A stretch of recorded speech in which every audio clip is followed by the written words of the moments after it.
Hello and welcome. You're watching Last Take. I'm Shweta Kothari. With me in the studio is my colleague Suyash Maheshwari. Hi Suyash, very good afternoon to you. Let's quickly run our viewers through markets updates this afternoon. Both Sensex and Nifty closing 0.14% up. Yes, Shweta, flattish close, but a very interesting session at that. And I think banks have had a lot of say in today's session. Now, we opened on a flattish note below the 19,800 mark, just marginally shy of it. Managed to scale 19,800 sort of levels, but at 11:30 around that time we saw a sharp crash where we fell about 80-90 points. But Nifty on the whole took support at around 19,700 levels. And in the last hour of trade, from around I think 224 to 225, we saw a sharp spike in both Nifty and Bank Nifty, and as a result Nifty was able to move past 19,800 levels and close above it for the very first time since October 17th. Sensex also rescaled the 66,000 levels. It ended about 0.14% higher as well. Mid-cap index on the other hand hit a fresh lifetime high in today's trade, and it's on a 15 session winning run, and it has also managed to close above the 42,000 levels for the very first time. The small cap index on the other hand, which had been floating with around 14,000 sort of levels in the last 3 or 4 sessions, came under significant selling pressure in today's trade. The small cap index on the whole corrected by about 1.2% and closed below the 13,700 levels. Volatility index India VIX declined by about 3%. It opened around above the 12 levels, and in today's trade it closed below the 12 levels, so that is good and that will augur well for the bulls.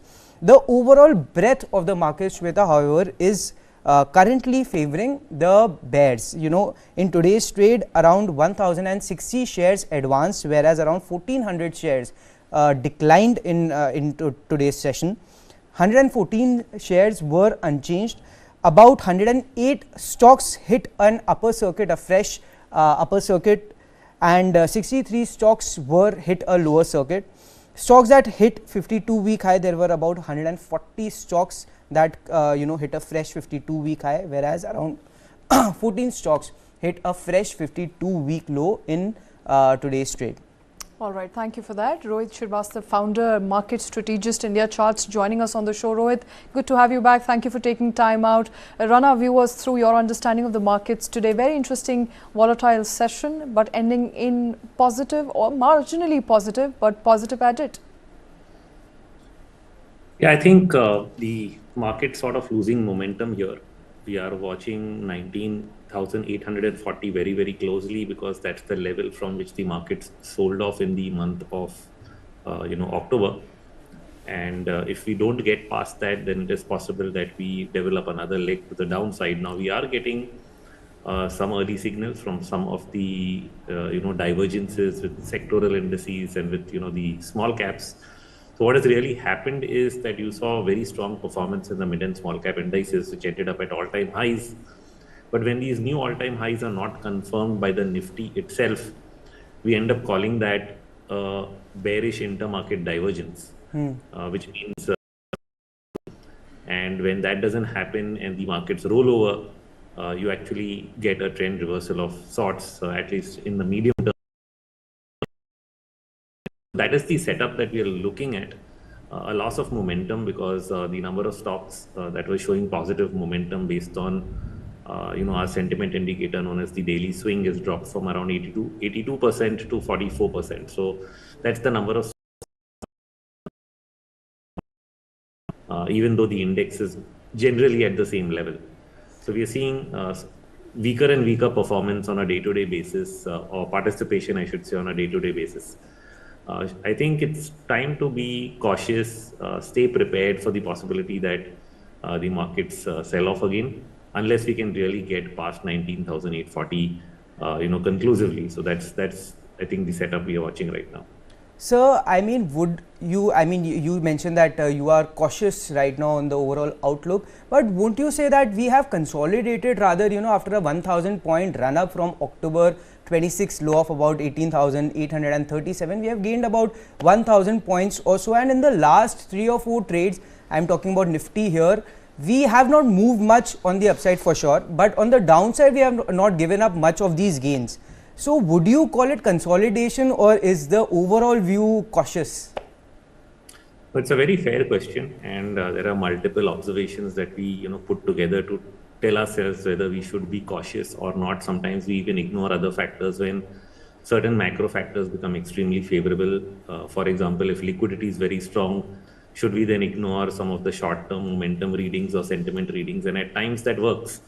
Right now, we're not feeling that confident because, like I said, there's a whole bunch of things that come together, not just on the technicals, but in terms of macro also. Here are a couple of observations. The India VIX, for example, has been stuck in this range between 10 and 12% for almost 4 to 5 months. We are currently seeing it knocking above 12%. If it does get past that or even past 13%, then we would probably be seeing volatility really spike, something which has not happened in quite a while. Surprisingly, despite the correction that we saw in between September and October, the VIX didn't really break out of this range. So that was an interesting thing that happened. Another observation, that we have for this period is the weakness, of course, in the banking sector. Banks have not confirmed a new high in the Nifty in September, and now we're actually seeing it retrace much less than some of the other indices. So it's hardly bounced back. In fact, it's not even gone above the 20-week average. So financials essentially leading the way down. A couple of sectors like the PSU banks and the PSUs themselves had what we call volume climaxes at the top in September. And we are not seeing them being able to meaningfully cross that. PSU banks definitely did not. Today, in fact, there's a very clear signal on the PSU bank index that it's probably headed much lower. So there's one of the best performing sectors giving up. And then we look at some of the macro factors. For example, the USD INR, right? The currency has really not been able to get stronger despite the rally that we keep seeing in the market. Partially because investment flows in India have remained negative. FIs have continued to remain sellers for 3 to 4 months now consecutive. I think barely for a month in between. Probably in July they were buyers, June, July, and then even prior to that they were selling. So even if we just take the last 3 to 4 months now, almost 1 lakh crores would have been sold by FIIs into the market, and that selling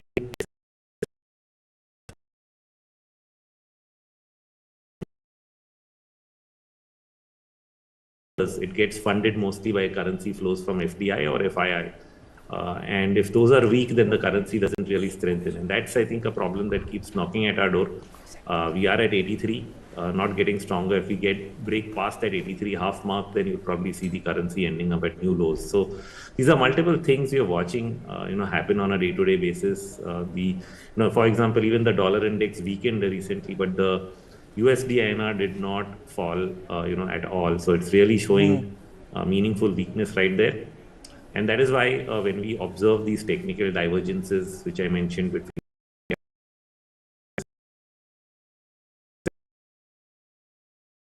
a good time to get cautious, raise cash to buy at lower levels. So that is going to be the strategy going forward. Okay, well, remain cautious. That's the word coming in from Rohit. Not just banking sectors, a variety of sectors that you're tracking. What stood out for you in today's trading session, Suyash? So, Shweta, there are 4 sectors that I wanted to talk about with Sir and you in today's, in today's show. Of course, banking pack. Let's start with that first because today was a weekly expiry and a very interesting session for the banking pack as a whole. In the last 9 to 10 sessions or so, we had been, the index had been taking support at the 20-day moving average and the 200-day moving average. Today, again, on the back of an expiry, we broke below those levels, both those levels on an intraday basis. But in the last hour of trade, we were able to reconquer.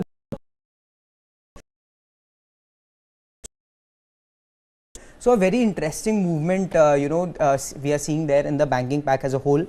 And another sector I want to highlight is the auto pack. It's one of the best performing indices in 2023. The index actually made a lifetime high in today's trade of about 16,992. So just about 8 points shy of 17,000 low, levels, and we just closed marginally below the day's high. So all in all, the setup is looking good for the auto pack. Another sector, of course, is the IT pack. The IT pack, reversed all of yesterday's losses and ended among the best as one of the best performing sectors in today's session. Today's charge was led by the heavyweights, your Infosys and Kotak Mahindra. They rallied around 1% or so. Both in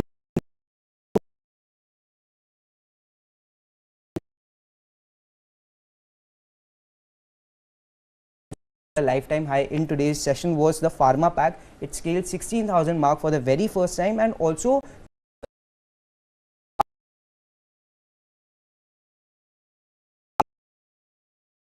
out has been confirmed, and we have scaled the 16,000 levels also for the very first time. All right, let's quickly take this to Rohit. Rohit, let's talk about the IT pack there. IT pack consistently outperforming various sectors. We've discussed how this could out in Q2. What are you making of this momentum in the IT pack? I think it's just following up what has happened in the US, where tech stocks have outperformed in short momentum and some interest. But overall, when we look at the slightly bigger picture on the IT index, it's not very comforting. The whole structure, as we call it, is corrective in nature and not really impulsive, which means that it doesn't necessarily give us a clear-cut sign that it's going to head towards new highs, which is why we would remain cautious on the IT sector. Sir, also want to pick your brains on the banking pack. Very interesting session for the banking pack on the whole. But we have managed to, rescale that 20 DMA and 200 DMA. Are those the levels crucial for the bank?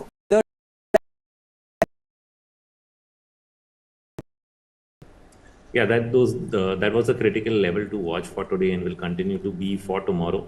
What was interesting is that the Bank Nifty did break the previous swing low, which is at around 43,350. But the 20 DMA is also at the same level, which we didn't close below. So if it had closed below that, would have given us a further impetus to be on the short side of Bank Nifty. Not closing below it leaves you in two minds as to whether this sell-off will continue or it won't continue. But having said that, we did close down for the week, failed to cross the 20-week average, so that remains a negative. And even if I look at the intraday charts, we didn't really go above the 20-hour average. So we can't really conclude either way. We'll give it till The last time you were here, we were talking about this technical breakout. Nifty Pharma was seen facing resistance around the 15-17. November alone, the pharma pack on the whole is up about 10% or so. What's the ceiling for Nifty Pharma, sir? So,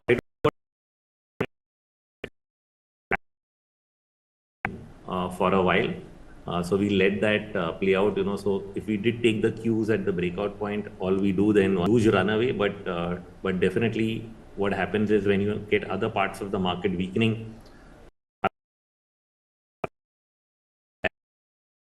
sector is helpful.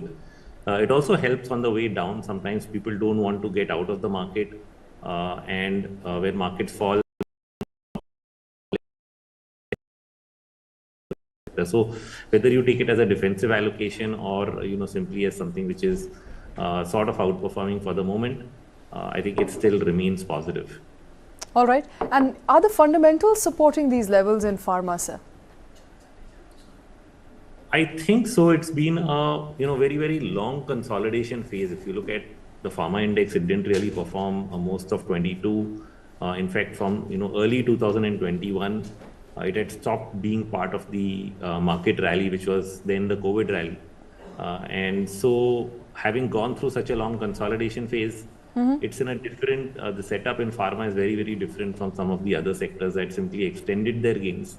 Whereas the pharma sector is simply starting a move which is very, very fresh since 2023.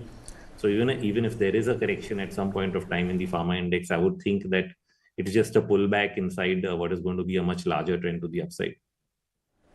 All right. And I think with that, we should also move into some of the top gainers and losers for the day.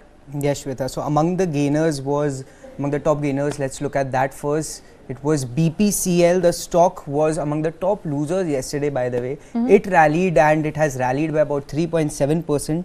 The bullish trend we have kind of seen in the stock, I mean, in the last 1 month, the stock is up by about 17% or so, and that's obviously on the back of a softening in crude prices. Another stock that has continued on its upside momentum is Cipla, and of course that is on the back of a broader rally in the pharma pack, and Cipla ended 1.5% higher in today's session. Okay. Another stock that ended and has done fairly well in the last couple of weeks is Bajaj Auto. The stock ended about 1.36% higher. Infi from the IT pack featured among the top gainers. The stock was up about 1.27%, whereas NTPC also continued to gain momentum, and the stock ended around 1.2% higher and also touched a new 52-week high. Now, among the losers were the banking stocks. IndusInd and Kotak Mahindra corrected a lot, and IndusInd was down by about 2% or so, and Kotak Mahindra saw a correction of about 1.26%. Of course, this was on the back of the volatility that we saw in the banking pack on the whole, which was again one of the weaker sectors in today's trade. Adani Ports and Adani Enterprises, the two Nifty stocks from Adani stable, also featured among the top losers. Adani Ports was down by about 1.17%, whereas Adani Enterprises fell by about 1% or so. Hindalco also featured among the list of top losers, and that was the only Nifty metal stock that featured in this list. The metal pack on the whole also one of the best performers yesterday, but saw some correction today. All right, another stock that was down about 1% is Zomato on the back of a 500 crore GST notice which was sent out to both Zomato and Swiggy. So that is as far as top losers is concerned. And Zomato stock, I mean, we are also seeing a profit booking taking place in the last 1 week or so. The stock has given up about 5%. Remember, I think last week or a week before that, the stock had turned multi-bagger. Now it's still up about 90% or so. So investors need not worry as much. I mean, not as far as the notice is concerned. Of course, we'll get more details as and when they come. All right. Rohit Srivastava, thank you very much, sir, for taking time out. Thank you for joining us here on News 9. But Suresh, before we let you go, you continue to track all the IPOs. 4 more IPOs opened up for subscription today. Yes, with a flurry of IPOs this week, and as you rightly pointed out, 4 IPOs opened. The biggest, I think, was Tata Technologies, the first IPO from Tata Group in nearly 20 years after TCS was listed in 2004. So Tata Tech has been subscribed by over 5 times overall on day 1 itself. QIB portion, QIBs are usually, they only about 3.98 times in Tata Tech IPO. Non-institutional investors also showed good interest. Their portion was subscribed by about 9.75 times, and this is as of 3:30 p.m. on the first day. On the first 2 times. Now this is Tata Tech. Another one which opened today was Gandhar Oil Refinery. It has also seen very strong interest from retail as well as non-institutional investors. Non-institutional investors portion has been booked by about 6.2 times, again as of 3:30 p.m. and retail portion was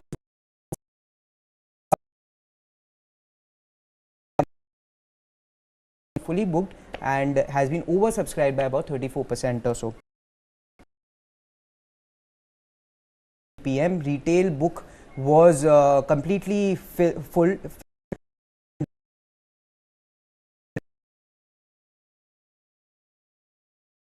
Has been, I think half of the entire QIB portion has been subscribed.